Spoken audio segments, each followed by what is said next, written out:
Le juge tente d'humilier une femme modeste en pleine audience, sans savoir qu'il s'apprête à recevoir la plus grande leçon de sa vie. Bienvenue dans Histoire de conquête. Avant de commencer, pensez à aimer la vidéo et à vous abonner pour continuer à soutenir des récits comme celui-ci. La salle était comble. Les bancs occupés, les avocats feuilletaient leurs dossiers, et un murmure constant résonnait entre les hauts murs de marbre. Ce jour-là, tous s'attendaient à un procès ordinaire, une affaire mineure, sans conséquences historiques. Mais ce que personne n'avait prévu, c'est que cette journée allait bouleverser à jamais la perception de la justice. Derrière son estrade, le juge Salvatore Echeverria ajustait sa toge noire avec soin. Son visage grave, ses cheveux gris impeccablement coiffés, et sa réputation d'homme parmi les plus stricts du district suffisaient à imposer le respect, ou la crainte. On le connaissait pour son ton tranchant, son mépris de l'ignorance, et son intolérance totale à l'erreur. Affaire suivante, ordonna-t-il d'une voix grave, sans même consulter le dossier. Marie del Rosario contre la municipalité de Saint-André. Le silence fut immédiat. Depuis le dernier rang, une silhouette frêle s'avança dans l'allée centrale. Une femme âgée, au visage ridé et au regard doux, marchait d'un pas lent mais déterminé, sans hésitation. Elle portait un chemisier simple, une jupe ancienne et un châle délavé qui trahissaient des années de dur labeur sous le soleil. « C'est Marie del Rosario », murmura une jeune stagiaire à son voisin. On dirait une grand-mère égarée, pas une plaignante. Le juge leva enfin les yeux. En voyant l'aîné s'approcher, il ne put retenir un froncement de sourcils. « C'est vous, la plaignante ?» demanda-t-il, à la fois surpris et contrarié. « Oui, monsieur le juge », répondit-elle d'une voix douce mais claire. « Je suis Marie-Rosalie Martin, et je suis ici pour défendre ce qui est juste. » Quelques rires étouffés se firent entendre dans l'assemblée. Que pouvait bien savoir une femme comme elle des lois? Quels arguments espérait-elle avancer alors qu'elle peinait à atteindre le micro? Le juge ne cacha pas son scepticisme. « Vous êtes venu sans avocat, sans représentation légale? Vous comptez plaider vous-même » La dame hocha calmement la tête. « Personne n'a voulu prendre mon affaire. On m'a dit que c'était perdu d'avance. Mais je ne suis pas venu pour gagner. Je suis venu pour parler. » Les murmures s'intensifièrent. Agacé, le juge frappa son marteau sur la table. « Ceci n'est pas une place publique, madame. Ici, on applique la loi. Et si vous n'avez ni preuve ni fondement juridique, vous perdez votre temps. » « Alors permettez-moi de le perdre, » dit-elle sans élever la voix. « Je n'ai besoin que de quelques minutes. » Ce fut le premier moment de vrai silence dans la salle. Le juge se renversa sur son fauteuil, croisa les bras. Il allait la laisser parler uniquement pour démontrer l'inutilité de sa cause. « Vous avez 3 minutes. Parlez. » Marie inspira profondément. Sa voix ne tremblait pas.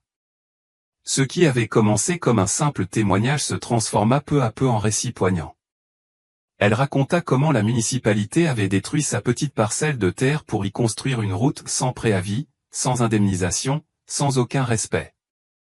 Comment les autorités avaient ignoré ses lettres, ses appels au secours. Comment, en quelques heures, elle avait vu disparaître le seul coin de terre qu'elle possédait encore, dernier souvenir de son époux défunt. « Je ne suis pas venu demander de l'argent, monsieur le juge, » dit-elle en le fixant droit dans les yeux. « Je suis venu demander à quel moment la justice a cessé d'écouter ceux qui n'ont pas de voix. » Le juge ne s'y attendait pas. La salle non plus. Et ce fut à ce moment-là, juste avant qu'il ne puisse répondre, que la vieille dame sortit quelque chose de son sac, un vieux cahier, taché de terre, rempli d'une écriture tremblante. Elle l'ouvrit avec soin. Voici les dates, les signatures, les documents. On m'a dit que cela ne valait rien. Mais moi, je crois que la mémoire est aussi une preuve. Le juge regarda le cahier avec dédain, du moins, au début. Puis, en lisant les premières pages, son expression changea. Et à ce moment-là, ces 3 minutes étaient écoulées. « Cela suffira, » dit-il d'un ton sec. Mais son regard n'avait plus la même fermeté. Le public s'attendait à une décision rapide. Mais à l'intérieur, quelque chose s'était fissuré chez le juge et lui-même ne s'en rendait pas encore compte. Il était sur le point de recevoir une leçon qui le marquerait à jamais. Le juge Salvatore Echeverria referma le dossier d'un coup sec. L'affaire semblait close. Pourtant, son regard restait fixé sur ce vieux cahier couvert de poussière et de temps. Il y avait dans ces pages, dans cette écriture maladroite mais sincère, quelque chose qui le troublait profondément. Marie del Rosario restait debout, les mains croisées sur les genoux, en silence. S'il n'attendait plus rien, il ne montrait ni anxiété ni désespoir. Il était simplement là, tel quelqu'un qui avait déjà tout perdu, sauf sa dignité. Le greffier se pencha vers le juge et lui murmura quelque chose. Salvatore acquiesça à peine, toujours absorbé par le carnet qu'il fixait. Quelques secondes s'écoulèrent avant qu'il ne reprenne la parole. « Madame Martineau, dit-il d'un ton plus sec que précédemment, vous me dites que personne n'a répondu à vos lettres. Aucun fonctionnaire municipal? Aucun? Elle répondit sans hésitation. Ils m'ont dit qu'il n'y avait rien à faire, que mon cas n'était pas prioritaire, que je ferais mieux de m'y résigner. Et ce carnet, demanda-t-il en le désignant sans le toucher. C'est mon journal, répondit-elle. Depuis 10 ans, j'y consigne tout, les noms, les dates, ce que j'ai vu, ce qu'on m'a dit, même ce qu'on m'a refusé. Je ne l'ai pas fait par colère, mais parce que je ne voulais pas oublier. Le juge fronça les sourcils. Ce n'était pas la première fois que quelqu'un venait avec des preuves personnelles, généralement des papiers sans valeur juridique. Mais quelque chose, dans la façon dont elle en parlait, sans larmes ni pathos, lui faisait penser qu'elle n'était peut-être pas comme les autres. Il prit le carnet d'une main gantée, avec une certaine réticence, et l'ouvrit au hasard. Sur la première page, il lut « 3 mars 2014. J'ai parlé avec l'ingénieur Médine. Il m'a promis qu'il ne toucherait pas à mon terrain. Il a dit que c'était une parole d'homme. Il a signé ici. » Il tourna une autre page. 12 octobre 2018. Ils sont venus avec des machines. Ils n'avaient pas d'ordre. Je leur ai demandé d'attendre. L'un d'eux m'a dit qu'il obéissait au maire. Je leur ai montré mes papiers. Ils ont ri. Et encore une autre. 20 avril 2020. Il pleuvait. La terre n'était déjà plus à moi. Je me suis assise dans ce qu'il restait de mon jardin. J'ai pensé à Roberto, à la façon dont il n'aurait jamais laissé cela arriver s'il avait été encore là. Le juge referma brusquement le carnet. Sa mâchoire était contractée. Toute la salle retenait son souffle. Personne n'osait bouger.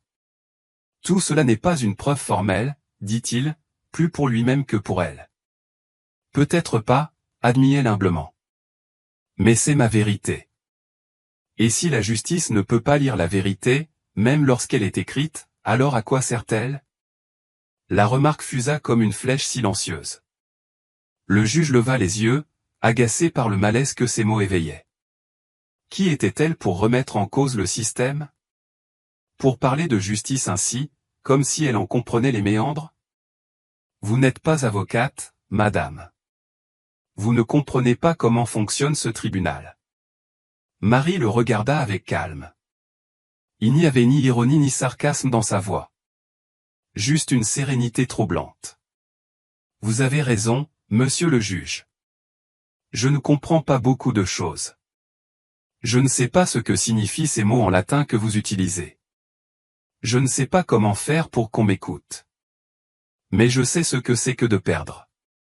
Je sais ce que c'est de travailler toute une vie pour un morceau de terre et de le voir disparaître en un jour, sans que personne ne s'arrête pour poser une question. Le juge détourna la tête, comme pour échapper à ce regard. Il se sentait irrité, mais pas à cause d'elle, à cause de quelque chose de plus profond, le soupçon qu'elle avait peut-être raison. Depuis le banc du conseil municipal, un jeune avocat se leva, visiblement mal à l'aise. Votre honneur, ceci est clairement une tentative de manipulation du tribunal. Il n'y a aucun document valable, aucun expert, aucun titre de propriété à son nom. C'est une perte de temps.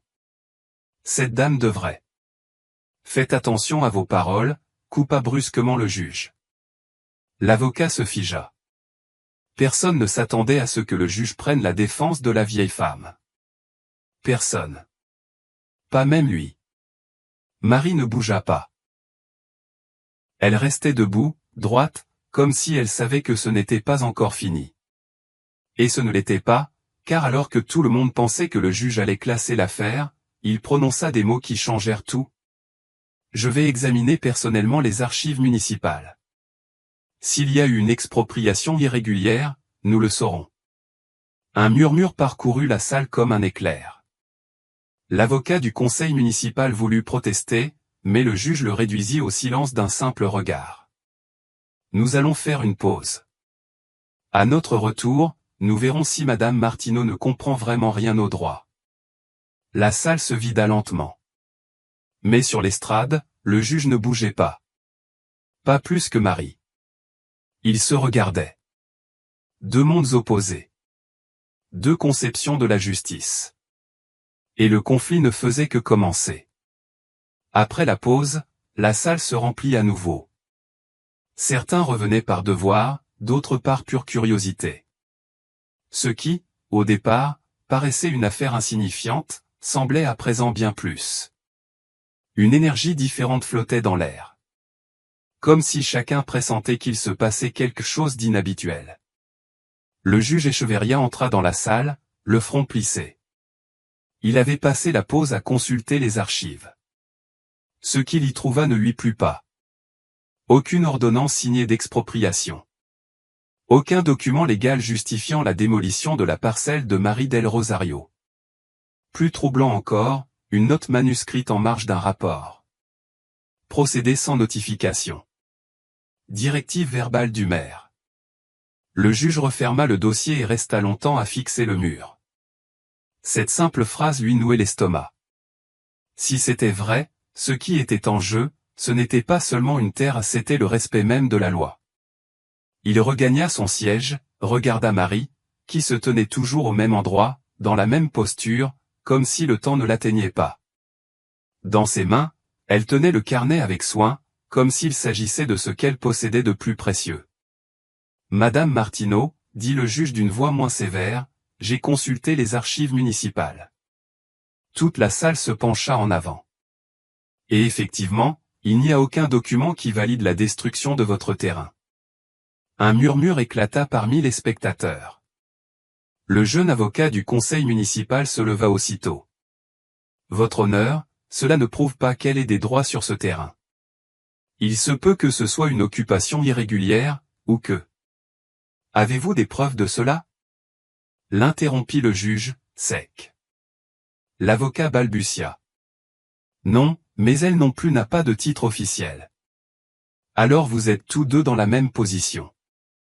Sauf que l'un de vous possède un relevé détaillé des faits, dit le juge en fixant le carnet de Marie. Le silence retomba. Marie parla doucement. Je ne cherche pas une punition, monsieur le juge. Le juge n'avait pas soif de vengeance. Il voulait simplement que quelqu'un dise à haute voix que ce qui avait été fait n'était pas bien, que je n'étais pas invisible. Le juge ressentit quelque chose se nouer dans sa poitrine. Pendant des années, il avait rendu des jugements basés sur des lois froides, des articles, des technicités, mais personne ne lui avait jamais parlé de cette manière, comme si la justice était plus qu'un simple enchaînement de paragraphes écrits, comme si elle avait une âme. Pensez-vous que la justice devrait s'excuser, demanda-t-il presque à voix basse. Non, la justice, répondit Marie, ce sont les gens qui l'oublient qui devraient s'excuser. À ce moment-là, un des assistants, un jeune étudiant en droit, leva la main timidement. Puis-je poser une question? Le juge acquiesça d'un signe de tête. Comment avez-vous pu garder ce registre que vous avez détaillé pendant tant d'années, madame? Marie sourit, non pas avec fierté, mais avec nostalgie. Parce que mon mari disait que ce qui n'est pas écrit est emporté par le vent. Alors, j'ai commencé à tout noter, et avec le temps, écrire est devenu une forme de résistance. Le juge baissa les yeux. Jamais, dans sa carrière, il n'avait vu un témoin parler avec autant de vérité, sans avoir besoin d'élever la voix. Savez-vous lire les lois, madame, demanda-t-il soudainement. Non, monsieur le juge. Savez-vous interpréter les articles constitutionnels? Non, monsieur le juge. Et pourtant, vous êtes venu ici seul affronter tout le système. Je ne suis venu affronter personne, répondit-elle. Je suis venu chercher la justice, même si je ne connais pas son langage. Cette phrase resta suspendue dans l'air comme une gifle invisible. L'avocat de la municipalité demanda la parole, visiblement agité. Monsieur le juge, cela sort du cadre légal. Cette femme n'a pas les exigences minimales pour soutenir sa demande. Et, avec tout le respect que je vous dois, ce tribunal ne peut devenir un lieu d'émotion. Le juge le fixa intensément. Peut-être que c'est cela le problème depuis des années, nous avons oublié que la justice ressent aussi. Et juste à ce moment-là, Marie s'avança et sortit une vieille photographie de son sac. Elle la posa sur la table du juge. C'était mon jardin. Là, nous étions, mon mari et moi. Il nous a fallu 20 ans pour construire cette maison. Je veux juste que quelqu'un voie que nous avons existé. Le juge prit la photo. Sur celle-ci, un homme et une femme souriaient, entourés de fleurs simples et d'une maison modeste construite de leurs propres mains. Pour la première fois dans sa carrière, le juge Salvatore Echeverria sentit que les lois qu'il connaissait ne suffisaient pas. Le juge Salvatore Echeverria tenait la photo dans ses mains fermes, mais son regard tremblait. L'image l'avait touché d'une manière qu'il n'avait pas anticipée. Ce n'était pas la maison détruite, ni le jardin disparu qui l'affectait, c'était le sourire. Un de ces sourires qui naissent de l'effort, de la fierté silencieuse. Et penser que tout cela avait été effacé sans une seule signature légale, sans un seul geste de respect. Il regarda de nouveau Marie del Rosario, qui restait debout, avec un visage serein et les yeux ancrés dans les siens. Il n'y avait aucune exigence dans son regard, ni colère, juste de la patience. Une patience qui avait grandi comme les fleurs de son jardin, à l'ombre, avec peu et sans bruit. Madame Martineau, dit le juge d'une voix moins ferme qu'auparavant, selon les archives, le terrain n'existe plus comme propriété individuelle. Il est enregistré comme partie d'un projet routier. Je sais, répondit-elle. Ils l'ont goudronné. Il n'y a plus d'arbres, ni de terrasses, ni de nèfles. Seulement du béton et de l'oubli. Les murmures s'intensifièrent. Le jeune avocat de la municipalité se tortillait dans son siège, feuilletant des papiers, cherchant une échappatoire technique pour clore l'affaire rapidement. Je vous en prie, monsieur le juge, insista-t-il, ceci n'est pas un procès, c'est une thérapie collective. Cette femme n'a ni titre, ni plan, ni documentation cadastrale. Ce qu'elle a, ce sont des histoires, pas des preuves. Le juge serra les lèvres. Les paroles de l'avocat étaient juridiquement valables, mais quelque chose en lui résistait à les accepter aussi facilement. Marie ne se défendit pas. Elle sortit juste une autre feuille de son carnet. Voici le plan fait à la main par mon mari. Ce n'est pas officiel, mais c'est ainsi que nous avons construit notre maison, mesure après mesure, avec de la corde, des briques et de la foi. L'avocat éclata d'un rire ironique. Un plan dessiné au crayon. Vous voulez le présenter comme une preuve. Un murmure de désapprobation parcourut la salle. Certains assistants le regardèrent avec dégoût, d'autres baissèrent les yeux, gênés. C'est alors qu'une femme dans le public se leva. Je connaissais cette maison, dit-elle à haute voix.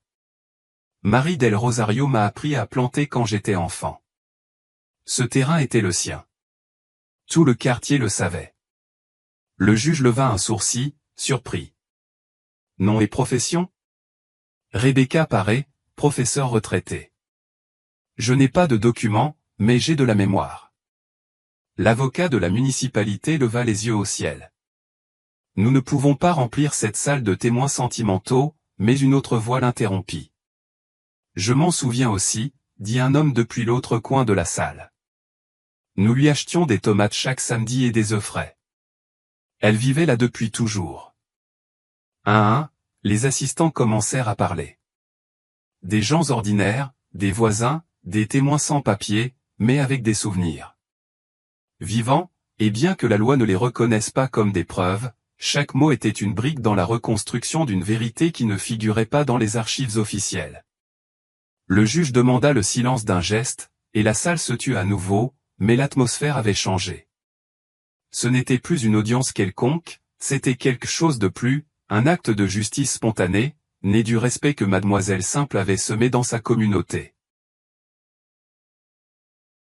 Marie baissa les yeux un instant, elle ne pleura pas, ne sourit pas, elle murmura simplement « Merci ». Le juge s'affaissa dans son fauteuil, prit une grande inspiration. Il savait que s'il suivait la voie strictement légale, il devrait rejeter l'affaire faute de documents. Mais il savait aussi que s'il le faisait, il nierait quelque chose de plus profond, l'humanité derrière le droit. Et alors, comme s'il cherchait une échappatoire, il lança une question à laquelle personne ne s'attendait, « Madame Martineau, si vous pouviez demander une seule chose aujourd'hui, juste une, que demanderiez-vous » Marie leva les yeux sans hésiter, que quelqu'un dise à haute voix et avec autorité que ce qu'ils ont fait était injuste. Le juge ne sut quoi répondre. Pour la première fois, sa propre voix lui manquait. Et alors, depuis le dernier rang, une petite fille, entrée avec sa grand-mère, dit d'une voix claire, « Grand-mère, elle va gagner ». La question traversa la salle comme un couteau. Tous les regards se tournèrent vers le juge, tous attendaient sa décision, mais le juge ne répondit pas encore, car il savait qu'avant de rendre sa sentence, il devrait affronter quelque chose de bien plus difficile qu'une loi, sa conscience. Le juge Salvatore Echeverria resta immobile, les doigts entrelacés, le regard fixe dans le vide. Il ne répondait ni à la question de la petite fille ni au regard perçant qui le traversait de tous les coins de la salle. À l'intérieur, son esprit était un tourbillon. Il voyait devant lui une vieille femme sans études, sans pouvoir, sans avocat, et pourtant, il n'avait jamais ressenti autant de pression pour ne pas se tromper. Les années passées sur le banc l'avaient appris à lire les visages des menteurs, des manipulateurs, de ceux qui cherchaient à utiliser le système à leur avantage. Mais l'expression de Marie del Rosario ne correspondait à aucun d'eux. Dans son regard, il n'y avait ni culpabilité ni colère, seulement de la dignité. L'avocat de la municipalité, voyant l'hésitation du juge, tenta de reprendre le contrôle. « Votre honneur, dit-il d'un ton contenu, cette situation crée un précédent dangereux. Si nous commençons à valider des témoignages sans documents, nous ouvrons la porte à l'anarchie. Qui garantit que demain, quelqu'un ne viendra pas avec un carnet et une histoire touchante ?» Le juge le regarda lentement, mesura ses mots, et répondit d'une voix basse mais ferme, « Et qui garantit que nous ne rejetons pas la véritable justice simplement parce qu'elle n'est pas écrite en caractères imprimés ?» L'avocat ouvrit la bouche pour répondre, mais il se tut. Quelque chose dans le ton du juge le fit reculer. Alors, le juge se tourna vers Marie, « Madame Martineau, vous dites que vous ne cherchez pas de compensation financière, que vous voulez seulement que quelqu'un reconnaisse que ce qui s'est passé était mal. C'est tout ? » « C'est tout, » répondit-elle sans hésiter, car la douleur ne se mesure pas en billets. « Je voulais juste entendre que ce qu'on m'a pris, il n'aurait pas dû le prendre. » Il y eut une longue pause, douloureuse. Le juge regarda à nouveau la photo, puis le carnet, puis son bras, et là, devant tout le monde, il fit quelque chose qui n'était pas prévu dans le protocole, il ôta ses lunettes, les posa sur la table et se leva. « Pendant des années, dit-il d'une voix calme, j'ai rendu des jugements en me basant sur des documents, des signatures, des articles. Je pensais que cela suffisait, que faire respecter la loi était suffisant pour être juste. La salle entière l'écoutait en silence absolu. Mais aujourd'hui, cette dame m'a rappelé quelque chose que j'avais oublié, que derrière chaque cas, il y a une personne, une histoire, une perte. » L'avocat de la municipalité se remua sur son siège, mal à l'aise. « Je ne rendrai pas encore de décision, » continua le juge, « mais je vais faire quelque chose aujourd'hui, quelque chose qui peut-être ne changera pas les archives légales, mais qui pourrait commencer à corriger une omission humaine. » Et alors, il se tourna vers Marie del Rosario, la regarda droit dans les yeux, « Madame Martineau, dans ce tribunal, et sous mon autorité, je vous dis que ce qu'on vous a fait était injuste, et en tant que juge, je le reconnais à haute voix. » Les mots tombèrent comme une vague sur la salle. Un instant, personne ne bougea. Personne ne respirait. Marie serra les lèvres, ne pleura pas, elle hocha juste légèrement la tête, comme si, enfin, quelque chose en elle avait trouvé le repos. Les murmures s'élevèrent, une émotion contenue commença à envahir la salle. La salle d'audience, les étudiants en droit, les voisins, les professeurs, tous les présents savaient qu'il assistait à quelque chose d'inhabituel. Mais le juge n'avait pas terminé et il allait faire une proposition, dit-il d'un ton plus chaleureux que jamais. J'accepterai de revenir demain à cette cour en tant que témoin de ce que devrait être la justice, lorsque celle-ci n'oublie pas les gens. Les yeux de Marie brillèrent un instant. Si vous le permettez, monsieur le juge, je préfère venir comme rappel que les lois servent lorsque la vie n'est pas oubliée. Le juge sourit pour la première fois durant toute l'audience. Mais avant qu'il ne puisse répondre, une voix s'éleva depuis la porte de la cour. Objection, votre honneur. Tout le monde se tourna. Un homme entra d'un pas ferme, un dossier à la main, vêtu d'un costume élégant, l'expression dure. Il était clairement un intrus dans le procès, mais il semblait venir avec autorité. « Qui êtes-vous » demanda le juge en fronçant les sourcils. « Je suis le représentant légal de la municipalité centrale et je suis ici pour empêcher que cette cour ne commette une erreur qui pourrait lui coûter très cher. » La tension regagna la salle comme un nuage épais. Marie del Rosario baissa les yeux. Le juge serra son marteau avec force. La véritable bataille n'avait pas encore commencé. L'homme qui venait d'interrompre la séance marchait d'un pas ferme et son regard était perçant. Il s'appelait Julien Montalvo, avocat senior de la municipalité, connu pour sa capacité à clore les affaires sensibles avant qu'elles ne deviennent des scandales. Sa réputation le précédait. Il ne pardonnait pas les erreurs et ne montrait aucune faiblesse. Et maintenant, tout le monde savait qu'il n'était pas venu pour discuter, il était venu pour écraser. « Votre honneur, dit-il en arrivant au centre de la salle, je viens de revoir le dossier et ce qui se passe ici est une grave déviation de la procédure légale. » Le juge Echeverria le regarda froidement. « Monsieur Montalvo, ce tribunal n'a pas encore rendu de jugement, il n'a fait qu'entendre. » Entendre, répondit l'avocat avec un sourire sarcastique. Cela ressemble plus à une assemblée communautaire qu'à un tribunal. Témoignages sans fondement, plans dessinés à la main, discours émouvants. Et maintenant vous, en tant que représentant du pouvoir judiciaire, vous reconnaissez publiquement qu'une injustice a été commise sans base documentaire. Le murmure dans la salle devint perceptible, mais Montalvo ne s'arrêta pas. Si vous continuez sur cette voie, vous ouvrirez la porte à n'importe quel citoyen qui viendra ici avec une histoire triste et exigera que la loi se plie en sa faveur. C'est le message que vous voulez transmettre, monsieur le juge. Le juge inspira profondément. Il était évident que l'avocat était venu mettre la pression et qu'il agissait avec habileté. Mais Salvatore Echeverria n'était pas un homme facile à intimider. Le message que je veux transmettre, répondit-il calmement, c'est que la loi ne doit pas perdre son but, et ce but est de protéger, pas d'écraser. Alors dites-moi, votre honneur, interrompit Montalvo, protéger quelqu'un qui n'a pas de titre de propriété, qui n'a pas payé ses impôts fonciers, qui n'a pas enregistré son terrain et qui n'a même pas d'avocat? La salle devint silencieuse. Marie del Rosario n'avait pas bougé depuis l'entrée de Montalvo, mais à cet instant, elle se redressa doucement. Puis-je répondre? Le juge acquiesça en silence. Marie se tourna vers Montalvo. Il n'y avait pas de défi dans ses yeux, seulement de la vérité. Vous avez raison, monsieur l'avocat. Je n'ai pas de titre de propriété. Je ne sais pas remplir un formulaire foncier. À mon époque, on ne parlait pas de ça, on cultivait la terre, on en prenait soin, on vivait avec elle. Montalvo croisa les bras, attendant son moment pour attaquer, mais elle continua, mais je vais vous dire quelque chose. Je sais une chose avec certitude, personne n'est venu demander avant de détruire. Personne ne m'a notifié, personne ne m'a offert un centime, ils ne m'ont même pas regardé dans les yeux. La salle était muette. Alors si votre argument est que je n'ai pas de papier, je l'accepte. Mais si votre défense est que c'est la raison pour laquelle je ne mérite pas de justice, alors peut-être que vous devez revoir plus qu'un simple dossier. Montalvo sourit avec cynisme. Vous insinuez que le système est mal conçu? Je dis que parfois, le système oublie les gens. Et quand cela arrive, quelqu'un doit se rappeler, même sans diplôme universitaire. Le juge baissa la tête un instant, frappé. Il y avait quelque chose de dévastateur honnête dans chaque mot qui sortait de cette femme.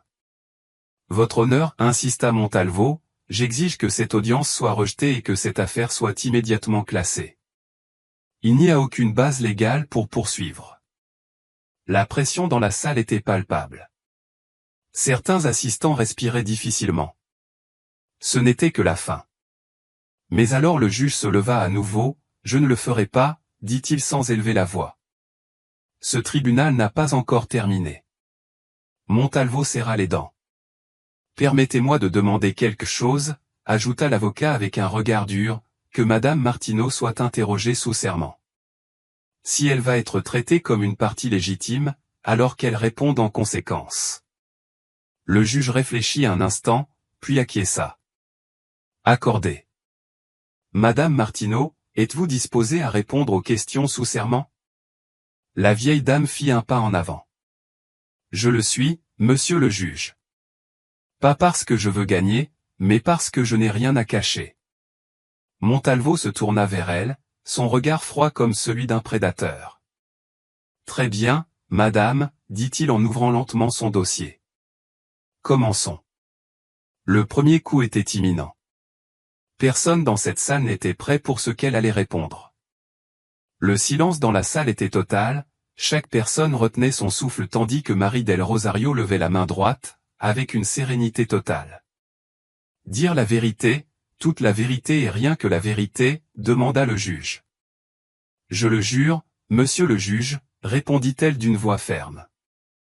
L'avocat, Julien Montalvo, ajusta sa veste, vérifia ses notes et s'approcha lentement, tel un faucon prêt à attaquer. Madame Martineau, commença-t-il d'un ton calculé, vous affirmez avoir vécu sur ce terrain pendant plus de 30 ans. Pouvez-vous nous dire précisément à quelle date vous avez commencé à l'occuper? Marie ne flancha pas. Le 17 janvier 1989. Ce jour-là, nous avons posé la première pierre de notre maison. Avez-vous des documents pour étayer cette affirmation? Seulement ma mémoire et le calendrier où mon mari a écrit cette date de sa propre main. Montalvo sourit avec sarcasme. Un calendrier de plus de 3 décennies. Voilà ce que vous apportez comme preuve. C'est tout ce qu'il me reste, répondit-elle. Les machines ont emporté le reste.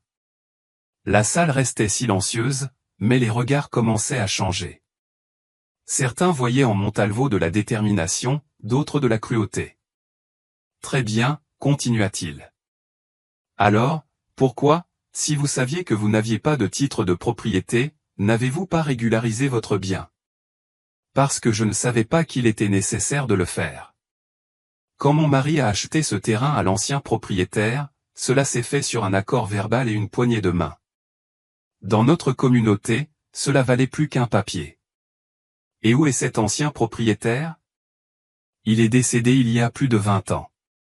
Comme c'est pratique, répondit l'avocat d'un ton ironique. Certains assistants froncèrent les sourcils. Monsieur l'avocat, intervint le juge, je vous prie de garder le respect. Mais Montalvo insista. Alors, Madame Martineau, pourquoi n'avez-vous jamais payé d'impôt foncier? Marie respira profondément. Parce qu'on ne me l'a jamais exigé. Jamais je n'ai reçu de lettre ni de notification. Seules arrivaient les factures d'eau et d'électricité, et je les payais avec ce que je gagnais en vendant des nèfles, des haricots et des œufs. Montalvo se rapprocha un peu plus. Vous dites ne pas avoir reçu d'avertissement concernant la construction de la route. Pourtant, la municipalité affirme que des avis publics ont été affichés. Vous ne les avez jamais vus? Je ne sais pas lire les grandes pancartes, monsieur, dit-elle calmement, mais je sais quand quelqu'un passe par mon jardin sans frapper à la porte. Et c'est exactement ce qu'ils ont fait. Certains assistants acquiescèrent discrètement. Avez-vous des témoins? Mon chien a aboyé toute la matinée, répondit-elle, provoquant quelques sourires légers. Mais comme il ne parle pas, je suppose que son témoignage ne compte pas, l'avocat montrait des signes d'impatience. vous vous moquez de ce tribunal? Jamais, répondit-elle sans perdre son calme. Je dis juste ce que j'ai, la vérité. Le juge se laissa aller dans son fauteuil. Il y avait quelque chose dans les paroles de cette femme qui traversait tous les arguments. Ce n'était pas de l'éloquence. C'était de l'intégrité. Montalvo fit sa dernière offensive. Si ce tribunal décide que vous n'avez pas droit à récupérer votre terre ni à recevoir une reconnaissance. Certains se demandaient ce que ferait Marie. Elle marqua une pause, puis leva les yeux. Elle retournerait chez elle, bien qu'il ne s'agit plus de chez elle, car ce qui m'a été arraché, c'est le sol, mais pas les racines. Elle reste vivante ici, dit-elle en posant la main sur sa poitrine, et tant que quelqu'un écoutera mon histoire, elles continueront de fleurir. Le silence qui tomba était différent. Ce n'était pas un silence de tension, mais de respect. Même Montalvo baissa les yeux. Pendant un instant, quelque chose en lui trembla. Le juge ôta ses lunettes. Sa voix trembla légèrement. C'est suffisant pour aujourd'hui. Cette audience sera reprise demain. Mais je vous annonce déjà quelque chose, ce cas ne sera pas classé. Certains commencèrent à applaudir timidement, d'autres fermèrent simplement les yeux, comme s'ils respiraient un soulagement. L'atmosphère avait changé.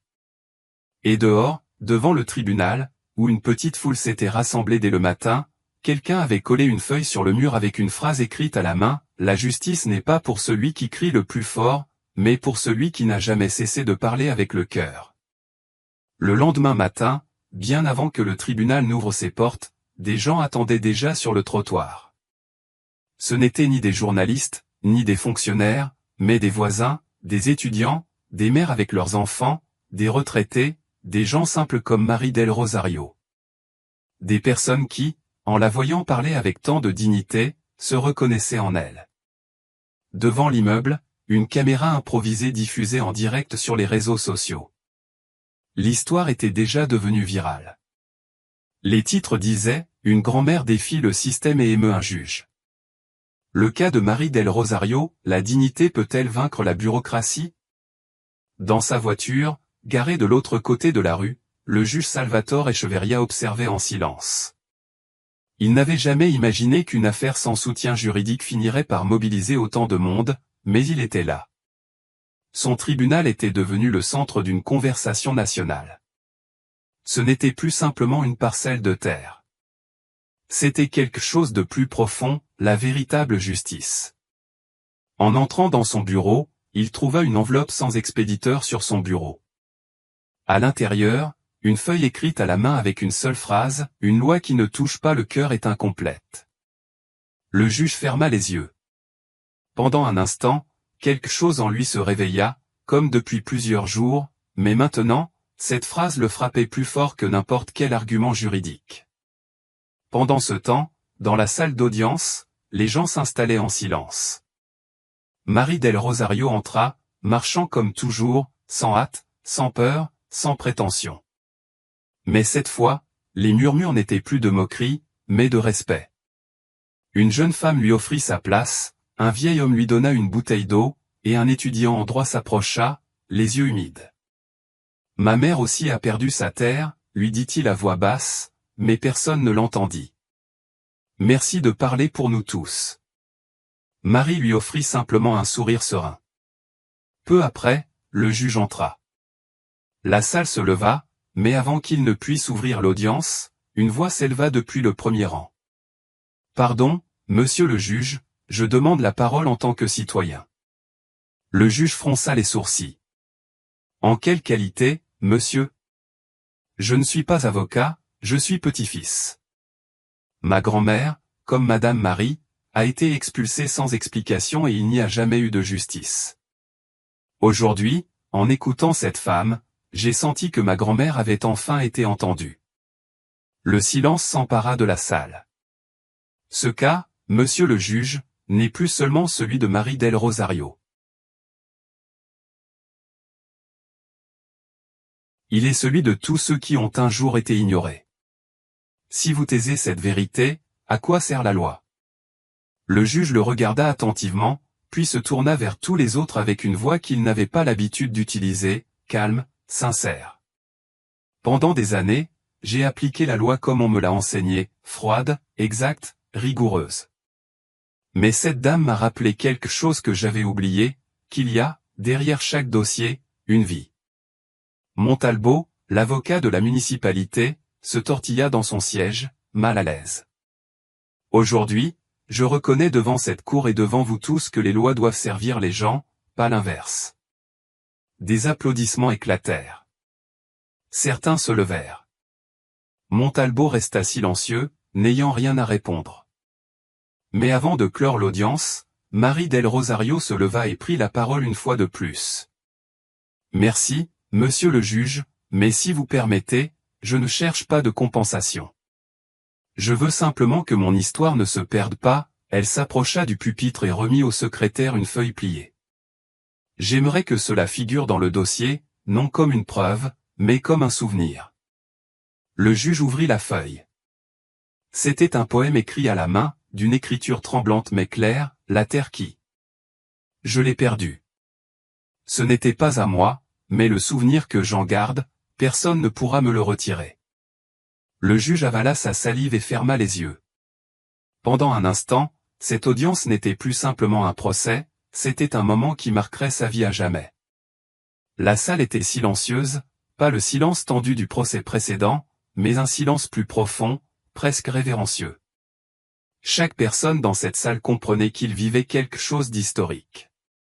Le juge Salvatore Chevalier restait assis devant le banc, les mains entrelacées, les coudes appuyés, le regard perdu dans un point au-delà des murs. Devant lui, le dossier de l'affaire était ouvert, des feuillets annotés, des photographies, des signatures absentes, des documents qui disaient une chose et un cœur qui criait autre chose. L'avocat Montalvo, toujours sérieux, avait cessé d'intervenir. Il savait que chaque mot prononcé maintenant ne serait que du bruit. La salle n'avait pas besoin de plus d'arguments, elle avait besoin d'une vérité. Marie del Rosario était debout. Elle ne demandait rien, elle ne suppliait pas, elle attendait, comme quelqu'un qui a déjà tout perdu, mais qui conserve néanmoins intacte sa dignité. Le juge prit une grande inspiration et commença à parler d'une voix basse mais ferme.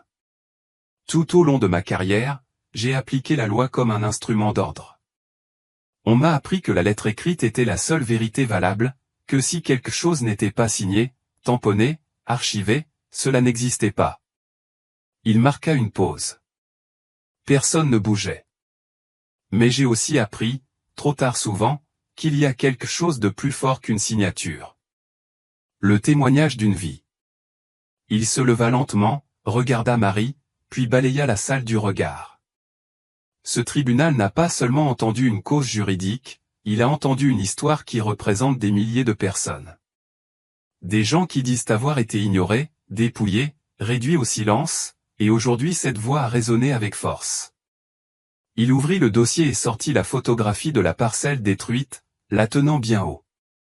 Cette image est la preuve de ce qui n'existe plus. Mais elle est aussi le symbole de ce qui n'aurait jamais dû être perdu, la connexion entre la justice et l'humanité. Montalvo bougea sur son siège, voulut parler, mais ne le fit pas. Le juge poursuivit. La loi m'empêche de reconnaître officiellement un terrain sans titre, mais ma conscience m'empêche d'ignorer ce qui est évident pour tous. Et c'est pourquoi, en utilisant mes pouvoirs en tant que juge de cette cour, la salle entière retint son souffle. Je déclare qu'une injustice a été commise et j'ordonne qu'un processus de révision du cadastre soit ouvert pour identifier des cas similaires, que cette audience soit enregistrée comme un précédent et que la municipalité, par dignité, offre une compensation juste à Madame Marie-Rosalie Martin. Certains commencèrent à applaudir, d'autres pleuraient en silence. Marie ne dit rien. Elle ferma simplement les yeux. Pendant un instant, et quand elle les rouvrit, une larme coulait sur sa joue. « Je ne l'ai pas fait pour moi, murmura-t-elle, je l'ai fait pour tous ceux qui ne sont plus là pour raconter ce qui leur est arrivé. » Le juge acquiesça et répondit, « Madame, je vous remercie de nous rappeler pourquoi la justice existe. » Les applaudissements éclatèrent dans toute la salle. Le banc de la cour se transforma, pendant un instant, en un lieu où le pouvoir n'était pas de l'arrogance, mais de l'humilité, où une femme sans titre montrait à tous que la vérité n'a pas toujours besoin de papier, elle a seulement besoin d'être entendue. Mais il restait encore quelque chose. Marie se tourna vers le public, sortit de son sac un mouchoir brodé à la main, le déplia lentement et le tint haut. « Je l'ai fait il y a 20 ans, dit-elle. J'ai brodé ma maison, mon arbre de nèfles, mon potager, tout ce que j'ai perdu. Je veux laisser cela ici, non comme une preuve, mais comme une promesse. » Le juge descendit du banc, marcha vers elle, et pour la première fois de sa vie, il reçut un cadeau qui n'était pas enveloppé de loi, mais d'histoire. Le juge Salvatore Chevalier retourna à son banc sous des applaudissements. Mais cette fois, ce n'était pas pour lui, c'était pour elle, pour la femme qui, avec sa voix posée, son carnet de feuilles usées et son regard honnête, avait réussi à l'impensable humanisation de la justice. Marie-Rosalie Martin restait debout, le mouchoir brodé encore dans ses mains. Personne ne bougeait, personne ne parlait, c'était comme si le temps s'était arrêté pour honorer cet instant. Le juge frappa doucement le bureau avec son marteau, non pour imposer l'ordre, mais pour sceller quelque chose de sacré. Cette séance est officiellement levée, dit-il solennellement, mais son écho ne faisait que commencer. Un à un, les participants commencèrent à se lever. Certains s'approchaient de Marie pour la remercier, d'autres la regardaient les yeux pleins de larmes. Un jeune avocat ému lui dit, « Aujourd'hui, j'ai compris pourquoi j'ai étudié le droit. Merci de me l'avoir rappelé. » Elle acquiesça simplement, sans mots. Son message avait déjà été dit et, plus important encore, avait été entendu. Tandis que la salle se vidait lentement, le juge resta sur son siège, immobile. Il avait dans ses mains le mouchoir brodé et le regardait avec une délicatesse qu'il n'avait jamais eue auparavant avec un dossier. Chaque fil, chaque figure représentée sur ce tissu n'était pas seulement un souvenir, c'était une déclaration, une mémoire vivante de ce qui a été perdu et de ce qui a été gagné. Marie s'approcha du pupitre comme si elle sentait qu'il restait encore quelque chose à dire. « Monsieur le juge, dit-elle calmement, merci de m'avoir écouté. Tous ne l'auraient pas fait. » Le juge se leva. Il n'était plus le même homme qui rendait des jugements comme s'il remplissait un formulaire. Il y avait quelque chose dans son regard, plus doux, plus humain. « Merci à vous, répondit-il, car avec vos mots, vous m'avez rappelé que les lois peuvent changer, mais la dignité, elle, ne doit jamais être perdue. » Elle sourit, et pour la première fois depuis qu'elle avait foulé ce tribunal, elle se sentit véritablement en paix. « Retournez-vous dans votre village ?» demanda-t-il. « Je ne sais pas, répondit-elle. Peut-être, mais plus comme victime. Plutôt comme témoin que oui, il est possible de changer les choses. » Ils restèrent en silence. Il n'était pas nécessaire de dire plus. Dehors, la foule restait rassemblée. Lorsque Marie franchit les portes du tribunal, une ovation spontanée éclata. Elle s'arrêta, surprise. Elle ne l'attendait pas, elle ne la cherchait pas, mais elle était là, la reconnaissance de tous, non pas pour avoir gagné, mais pour avoir résisté. Les journalistes l'entourèrent, mais elle se contenta de dire une phrase, « Je ne suis pas venu me battre contre la loi. Je suis venu lui rappeler qu'elle existe pour nous protéger, et non pour nous oublier. » Et elle s'éloigna, lentement, sans caméra ni médaille, mais avec le cœur levé et le front en paix. Quelques jours plus tard, dans le bureau du juge Echeverria, le mouchoir restait suspendu au mur, juste à côté de son diplôme universitaire, comme symbole que parfois la plus grande leçon n'est donnée ni par un livre ni par un tribunal, mais par une femme simple, aux mains ridées et à l'âme invincible. Et depuis ce jour, dans tous les procès qu'il présida, Salvatore se souvenait d'une chose, avant de signer chaque jugement, la justice ne commence pas par un article de loi, elle commence par la volonté d'écouter. Si cette histoire vous a ému, imaginez ce qui s'est passé lorsqu'un architecte a tenté d'humilier un simple maçon, et a fini par recevoir une réponse qui l'a laissé sans voix. Abonnez-vous maintenant et cliquez sur la prochaine vidéo pour découvrir comment cette histoire s'est terminée. Vous ne pouvez pas la manquer.